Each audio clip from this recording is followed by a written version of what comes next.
Yesterday was one of the proudest moments in my life, next to getting married, next to graduating from officer cadet school, and next to being a father for the first time.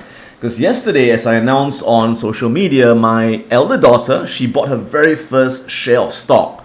So it's a really proud moment for me. And I'm like, different from other parents. Other parents are really proud when their children get good grades in school or graduate from university. And of course, that's important. But to me, the most important thing is really learning how to be financially free and learning the skills to be financially free. And one of the most important skills is learning how to invest. And I'm really, really proud that my daughter, she just turned 18, so she just qualified to open an account with a broker, which she did, just open an account. And yesterday she purchased her first share of stock. And I asked on social media, can you guess what was the first stock that she bought? And I got a whole lot of responses. So I'd really like to thank you guys for sharing your responses. And I'm going to reveal what the stock is in a while. And I'm also going to evaluate whether it was a good buy from my perspective. All right, so let's take a look at all the replies we got. Let's start off with on YouTube, right? So YouTube, let's see what came in. So we've got a lot of people saying that, all right, Google was one, Tesla, all right, AT&T, Roblox, and Disney, and GameStop, and it seems that no one got the answer initially. A lot of Tesla, a lot of Facebook, a lot of Amazon, a lot of Alibaba for some reason. A lot of Apple as well, Twitter thrown in, Berkshire, Disney, again, Tesla again. By the way, some people think I hate Tesla. I don't hate Tesla. I don't hate any stock. Because as an investor, I've got no feelings towards any stock. The stock has no feelings towards me, so why have any feelings towards any stock, right? So to me, I think very objectively. And I would say Tesla is a good business, right? I wouldn't say it's a great business, because to me, a great business has no competition. Like Google has no competition, right? But Tesla's a good business, right? It's a dominant company in electric vehicles, energy storage, but there are competitors coming out. So I would say that's a good business, not fantastic, but good business and getting stronger. Of course, great numbers coming out yesterday. But I wouldn't buy it because it's overpriced, way overvalued. And one of the things that I tell my students is that a great business can be a bad investment if you pay too high a price for the shares. And a great business is only a great investment if you can buy at less than what it's worth. So no matter how great a company is, like Tesla's a good business, like I said, but if you overpay for the price of the share, sure, short term it can still go up, but in the long run it's a bit dangerous because you don't have a margin of safety, right? So I mean, that's my take. So I don't hate it, right? I don't hate anything, yeah. Okay, so but what Bitcoin, right? Netflix, no Netflix. I just wrote something on Netflix. I wouldn't touch Netflix. Never have, never will touch Netflix. No one seemed to get it, but I think I found that two people got the answer. Let me see if I can find it over here. Let me see if I can find someone who got it. Now, if you got it, I'll be sending you a free t-shirt. Wherever you live in the world, I'll be sending it to you. That's your gift, and I'll give more than one for more than one person who gets it right. Let's take a look again. Oh, yes. Okay, so Vicky said Adobe or Intel. Well, it's supposed to be one guess, but I'll give it to you, Vicky, because the answer is she bought Adobe. So Vicky, I'll be sending you a t-shirt. So Vicky, you gotta send me an email at support@piranhaprofits.com, and you gotta verify your identity to make sure it's Vicky. All right, and I'll send you that t-shirt. So that's Vicky, one person who got it. Another person got it. Let me see if I can find that person. Yes, Man Meng Kok. Adobe, you get a free t-shirt as well. Send me an email at support@piranhaprofits.com. You get a free t-shirt from our Piranha Profits store. And that's right, piranhaprofits.store. We've got all kinds of merchandise from Piranha Profits, and I'll be sending you our best-selling t-shirt. This one, keep winning in the markets. All right. And by the way, on Facebook, one correct answer as well on my Facebook page. It comes from, let's see. It comes from Brian Tan. All right. Brian Tan, send me an email. You get a free t-shirt. So did my daughter make a good investment decision with Adobe? It's time for the father to evaluate. Now, bear in mind that before I got my daughter to open an account and make her first buy, she had to watch my videos, she had to read my books to understand the process of selecting a good investment. And the great thing about kids is that, or beginners, is that they follow instructions like, okay, does it meet all the criteria? Check. Okay, they get in. If it doesn't, they don't get in. Whereas some adults who think they know better, they don't follow the rules. They break the rules. They just buy because they think it's hot, it's exciting, and that's how they get into trouble. So sometimes it's good when you teach beginners because they follow instructions. They go by the book. So let's run through Adobe and let's see, is it a good investment? Now, what's a good stock investment? Remember, when you buy a stock, you're not buying a lottery ticket. You're not predicting that it's going to go up tomorrow or next week. You are buying a piece of a business. Behind a stock is a business. Now, if the business does well, the stock will do well over time. In the short term, it can go up, it can go down, no one knows. But in the long run, it always goes up. In the short term, if it goes down, it's an opportunity to add more shares at a bigger discount. So what makes a good business? They are altogether 7 steps that we use to evaluate a business. I'm not going to go through all the steps today, but I'm going to highlight the most important steps and see if Kelly made the right decision. All right, so what's criteria number 1?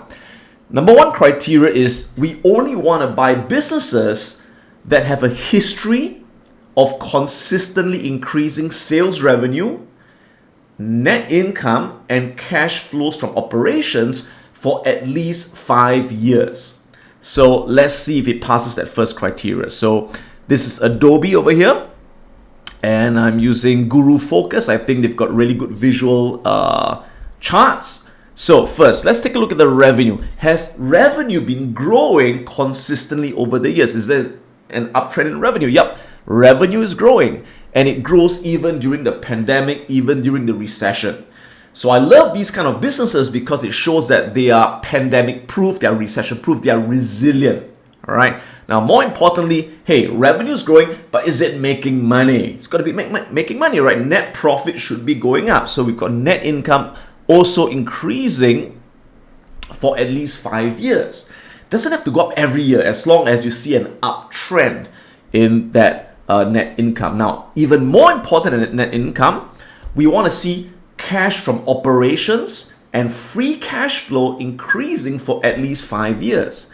So there we have operating cash flow in yellow increasing consistently, in fact for more than 10 years, right? And free cash flow in blue, that's operating cash flow minus capital expenditures. So we like companies with low capital expenditures, low capex, right? So that produces huge free cash flow that the company can use to buy back shares or pay dividends. Now for Adobe, they don't pay dividends, but they do buy back shares, they do reinvest in the business growth. So ideally, we want to see a business that the number of shares is decreasing over time. As they buy back shares, there's less and less shares, each share becomes worth more, ideally, right? So the shares outstanding for Adobe, can see that it's been on a downtrend. Less shares, each share becomes more valuable. So seems to pass that first criteria. Next, criteria number 2, I want to make sure that the business has very strong profitability metrics. Now, what the heck does that mean? That means the company is very efficient at generating high profit levels. And what do I look at? I look at 4 things. The first thing is I look at gross profit margins and net profit margins. They should be rising or at least consistent. So let's take a look at their profit margins over here. So this is Adobe again. So you can see over the years, now this is right 2018, 2019, 2020, 2021, and the last 12 months. And this is the 5-year average. So we want to see profit margins consistent or rising for at least 5 years. So first, let's look at the gross profit margins. From 2018, 86%, 85%, 86%, 88%, 88%. So is it pretty consistent? Yep. And the last 12 months, their gross profit margin, 88%, is above the 5-year average. So it is rising. Next, net profit margin. Net profit margin, again, take a look at the last couple of years, 28%, 26%, 40%, 30%, 29%. So it's kind of like up and down, but the last 12 months, 29.9% is above the 5-year average as well. So you can see that net profit margins are very, very healthy.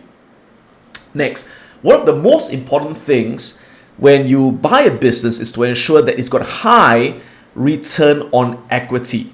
Return on equity tells you how much profit the business makes out of the shareholders' stake in the business.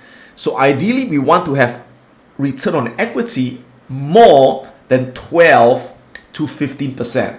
More than 15% would be excellent, of course. And you can see their return on equity consistently 29%, 29%, 44%, 34%, way above 15%.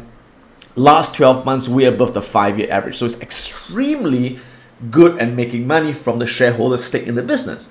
But what's even more important than return on equity is return on invested capital, ROIC. In fact, Warren Buffett has once said that one of the most important things is to ensure the business you buy has a high return on capital. And he's referring to return on invested capital, where it calculates how well the company makes money based on both equity and debt. So again, we want ROIC ideally to be above 12 to 15%, and it should be consistent or rising. And check out the ROIC, 17%, 21, 19, 30, 32, 26, 26. And so the last 12 months, 26%, way above 15%, and way above the 5-year average. So it's an extremely well-run business. The next criteria I look at in investing in a business is to ensure the business has conservative debt.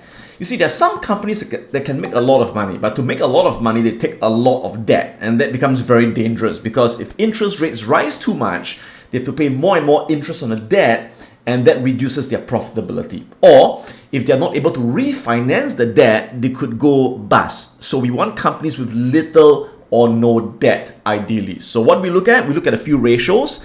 Of course, the first thing to look at is the current ratio. That is the current assets divided by the current liabilities. So we want this to be more than 1, which means there's more current assets than current liabilities. So that's 1.04, that's fine. The next thing to look at would be the debt to EBITDA ratio. So this is taking the total debt of the company and dividing it by the earnings before interest, taxes, depreciation, and amortization. So ideally, we want the debt to EBITDA ratio to be 3 or less. So what does it mean? So with a debt to EBITDA of 3, it means theoretically, the company has 3 times more debt than its annual profits, and it can pay off all its debt in 3 years. So we want it to be 3 or less. But for Adobe, you can see the debt to EBITDA is 0.69, which is very low, which is very safe, which means that within a year, Adobe can pay off all the debt if it wants to. The other thing I look at is debt servicing ratio, or you can look at interest coverage ratio. So interest coverage ratio is basically the EBITDA again, which is the profits of the company, divided by the interest expenses. So this tells you how much more profits does a company make divided by the interest it pays on its debt, right? So ideally, we want this to be more than 3. So this is less than 3. This is more than 3. And you can see their interest coverage is 53 times. So it's way more than 3. It's really very, very safe. So these are the companies that I can buy. I can sleep soundly at night. I know that nothing will go wrong with the business. And look at it. Not only that, but the company has got more cash on their balance sheet than their total debt, which means the company could effectively pay off all their debt if they wanted to and be debt free. So great choice that my daughter made. Really safe company. All right, so the next criteria which I taught my daughter is that a business, you only invest in a business that has a sustainable competitive advantage that protects the business from potential competition. So this is also known as a wide economic moat. You know what's a moat, right? So in the old days, kings lived in castles and they built a moat around the castle. The moat is kind of like this water barrier where they put a lot of crocodiles, where it prevents the enemy from attacking the castle. So same thing when you invest in a business. You want a business to have a wide moat with a lot of crocodiles. So what does this mean for business? It means that the company is able to ward off competition, and competitors are not able to easily take away their customers and market share. So when a company has a wide economic moat, it allows the company to maintain its pricing power. In other words, it can raise prices without losing market share. It can pass on higher costs to the customers. It's able to protect its market share and generate consistent growth in sales, net income, and free cash flow into the future. It prevents competitors from taking away customers. So, in other words, to summarize, I only want to buy businesses that have no competition, or the competition is insignificant. The competition can't touch the business customers. So that's an example of why I have never invested in Netflix, and I won't invest in Netflix no matter how low the price goes, because Netflix has a lot of competition, right? They've got competition from Disney Plus, from Amazon Prime, from HBO. So it's a very competitive business. So they don't have a wide economic moat with enough crocodiles and piranhas, okay? Whereas Adobe doesn't have this moat. We're going to find out in a while, right? So what gives a company this protection, this moat? A few things. Number one is the business, we wanted to have what is known as a brand monopoly. So a brand monopoly means that the brand is so strong that it literally becomes a monopoly in the market. So a monopoly is defined as more than 50% market share of the market. It's a brand monopoly. Like, for example, Google and YouTube is a brand monopoly. There's no close competition, right? What's next? The next thing that gives a company its moat is what is known as high switching cost. This is one of the most important things. High switching cost means that the moment a customer uses the product, it's very expensive and difficult to switch to another brand or to another competitor. They're kind of like stuck there for many, many years, right? So that's called high switching cost. Another one is the network effect, which means that the more people that use it, the more people want to use it for collaboration, because everyone is using it. It creates a network effect. Like, for example, Instagram and Facebook and TikTok, they have got a network effect, okay? Barriers to entry that stop competition from coming in. Huge economies of scale, like Costco or Amazon, where they can price lower than anyone else because of huge economies of scale. So basically, we only want to buy a business if it has got at least one or two of these characteristics. So does Adobe have these characteristics? Let's take a look. Now, but before that, you have to understand, for some of you, you have to understand what Adobe does. By the way, some of you are wondering, why did my daughter pick Adobe out of so many stocks? And the reason is because she uses Adobe every day. One of the things that I taught my daughter is that you should invest in companies where you are the customer yourself. You use the products and services, then you understand the business very well. You're in touch with the business. And my daughter, one of her passions is in editing and designing. She's a great video editor. She's a great photographer. She loves designing stuff. And in fact, on her birthday, she asked me to buy the Adobe software for her to do video editing, right? So she uses it every day. And she said, why don't I buy the company which I'm a customer of? That's why she chose Adobe. So in case you don't know, what does Adobe do? Now, Adobe has got two main business segments. The first one makes up 70% of their revenue, which is called their digital media segment. And they have got, their main software is called Creative Cloud, which is a cloud-based software.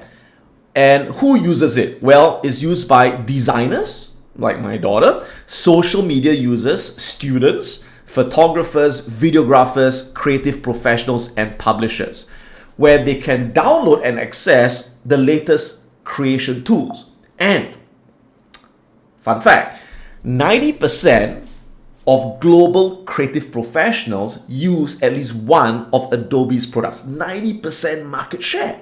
So what are some of these famous products? You've heard of photography editing products like Adobe Photoshop, right? It's an iconic software, Adobe Photoshop. They've got video editing software like Adobe Illustrator, Adobe Dreamweaver, Adobe After Effects for graphic design, web illustration, and stuff like that, right? So that's the first part of their business. But a lot of people don't know they've got a second part of the business that makes up 30% of their revenue, and this is growing like crazy, okay? So the second part of their business is known as the digital experience segment. And the software is called the Adobe Experience Cloud, which offers AI-driven solutions for marketing, analytics, advertising, and commerce for enterprises, for businesses. And their target group, who uses this? It's used by marketers, advertisers, data scientists, publishers, web analysts, marketing executives, and sales executive and product developers, right? Now, what's their market share? It's amazing. 90% of the top 100 companies in each industry use at least 3 of Adobe's products. That's amazing, right? For example, do you know that 10 out of 10 of the largest global auto manufacturers use Adobe? 9 out of 10 of the largest US internet retailers use Adobe. 9 out of 10 of the largest US media companies use Adobe. 10 out of 10 of the largest US financial institutions use Adobe. 8 out of 10 of the largest global airlines use Adobe. And 9 out of 10 of the largest global hotel chains use Adobe, right? So question, does Adobe have a brand monopoly? Oh, you bet, it does. Yeah, okay. So Adobe is a white moat because number one, it's got a brand monopoly. 90% of global creative professionals use Adobe, including my daughter herself. And she's a student as well as a hobbyist designer. And next, Adobe has also high switching cost. Why? Now, if you go to design school for 3 years, you learn designing, right? You learn editing using Adobe software. Once you graduate and you go and work, would you change software? No, you spent 3 years learning the software. So chances are for the rest of your career, you would use Adobe software because you've taken so long to learn it, you don't want to relearn something else and you pay subscription fees for the rest of your life, right? So that creates a high switching cost. It's not like Netflix where I can cancel and watch Disney the next month, right? This one, you kind of like get stuck there for many, many years. Next, the network effect. So the ability to allow collaboration among Adobe's products allows them to consolidate and share templates easily within the Adobe cloud system, where creative people all around the world, they are sharing the Adobe cloud system and they can share and collaborate all these ideas and files. So everyone wants to be a part of this global collaboration that creates the network effect. So their customers can take advantage of the large amount of data available to them due to Adobe's market dominance. Now, finally, economies of scale. Yes, there are other companies that have photo editing software. Yes, there are companies that have video editing software, right? But there's no company that offers the entire suite of all the different softwares integrated, all right? So it creates this economies of scale where there's no direct competitor that offers everything. So that gives Adobe. Right, so far we can see that Adobe seems to be a great business to invest in, but is it at a good price? So again, remember, a great business can be a lousy investment if you pay too high a price for the shares. But a business is a good investment if you can buy it at less than what it is worth.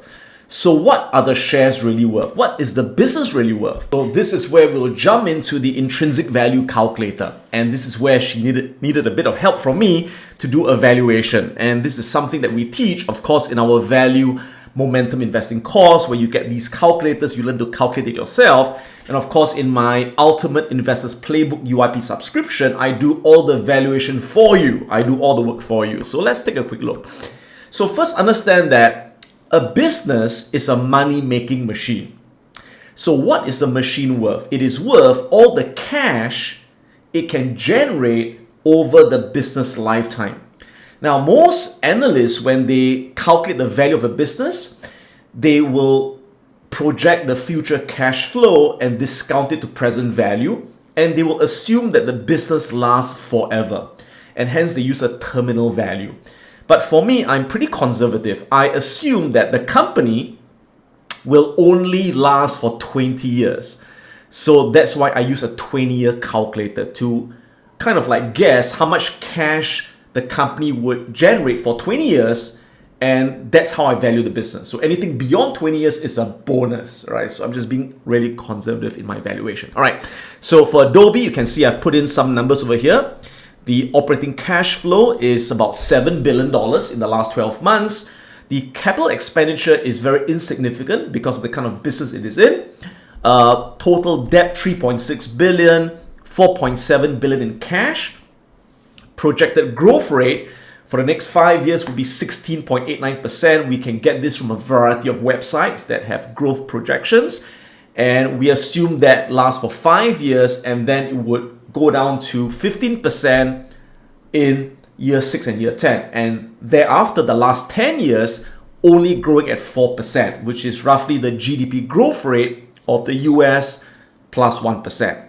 Company has 472 million shares outstanding. So we have to divide the business by the number of shares to find out what one share is worth. We use a discount rate of 5.9% based on the risk-free rate plus beta multiplied by the market risk premium. And this gives me an intrinsic value of $613 per share. So at the current share price of, what's the share price right now? Share price right now is 428.11. There we are. This gives me a 30% discount to valuation. So it's undervalued. Now again, in valuation, you may say, but Adam, these are just projections. You know, what if it falls short of the projection? Fair enough. That's why in valuation, you must always have a base case and a pessimistic scenario. So what if Adobe, for some reason, it can't grow as much anymore? And let's assume that their growth halves. From 16%, it halves to 8%, right? Or 8.4%. What happens then? You can see the valuation now drops to 498. But even at 498, it's still a good deal because it's now selling at 428. It's still a 14% discount. So this gives us a margin of safety. All right. So a quick look at the charts, and you can see I've put in the valuation range, base case 613 valuation, and pessimistic, if it slows down, 498, currently selling at 428. So we've got a margin of safety. Now, I always want to ensure that when I buy a company, I want to take a look at the long-term performance. And I want to see that in the long run, over 10 years, we have got a very, very nice uptrend. And that's usually the case with companies with a wide economic moat, with little or no competition. So you can see Adobe has a very, very strong long-term trend. And you can see that previously when it retraced, right? Remember, prices don't go up in a straight line. They move in wave patterns, right? Wave up, wave down, wave up, wave down, wave up, wave down. And we always want to buy on a wave down so that we can catch the next wave up. Right, and you can see previously every time it waved down, it found support at these moving averages, at the 20 EMA or the 40 EMA over here, right? But this time, because of this tech crash, it has come all the way down, right, to the 40 EMA, the blue dotted line, which is very rare. It is very rare that it gets down to the blue line. So based on the technicals, it looks pretty oversold as well. And you can see that now these are on monthly candles. If we zoom into the weekly candles, you can see there is a level of support over here. at which the price is consolidating at, right? So it's not a bad level to buy. We always want to buy on a wave down at a level of support. So well done, Kelly, great job. And again, this is just a first stock. In the next couple of days, she'll be adding more and more stocks to her portfolio. Now again, this is not a prediction that the price will go up next day, next week, or even next month. This is an investment with a time horizon, of at least like 2 to 3 years, where it's going to be a lot higher. But in the meantime, it could still go low in the short term. If it does, she knows that she's going to add more shares, right? Buy a good company at a bigger discount. In the long run, you make even more money. So I hope that you learn something in this process as well. And I'll see you guys in the next video. May the markets be with you. If you want to catch my latest videos, click on the subscribe button right now. Click on the bell so you get instant notifications once I upload my latest video. If you want to check out my online courses, go to piranhaprofits.com. We're going to learn how to invest and how to trade the financial markets and create an income from all around the world. If you want to join my live Wealth Academy program, go on to wealthacademyglobal.com and find out more about how you can learn investing and trading live online. This is Adam Khoo, and may the markets be with you.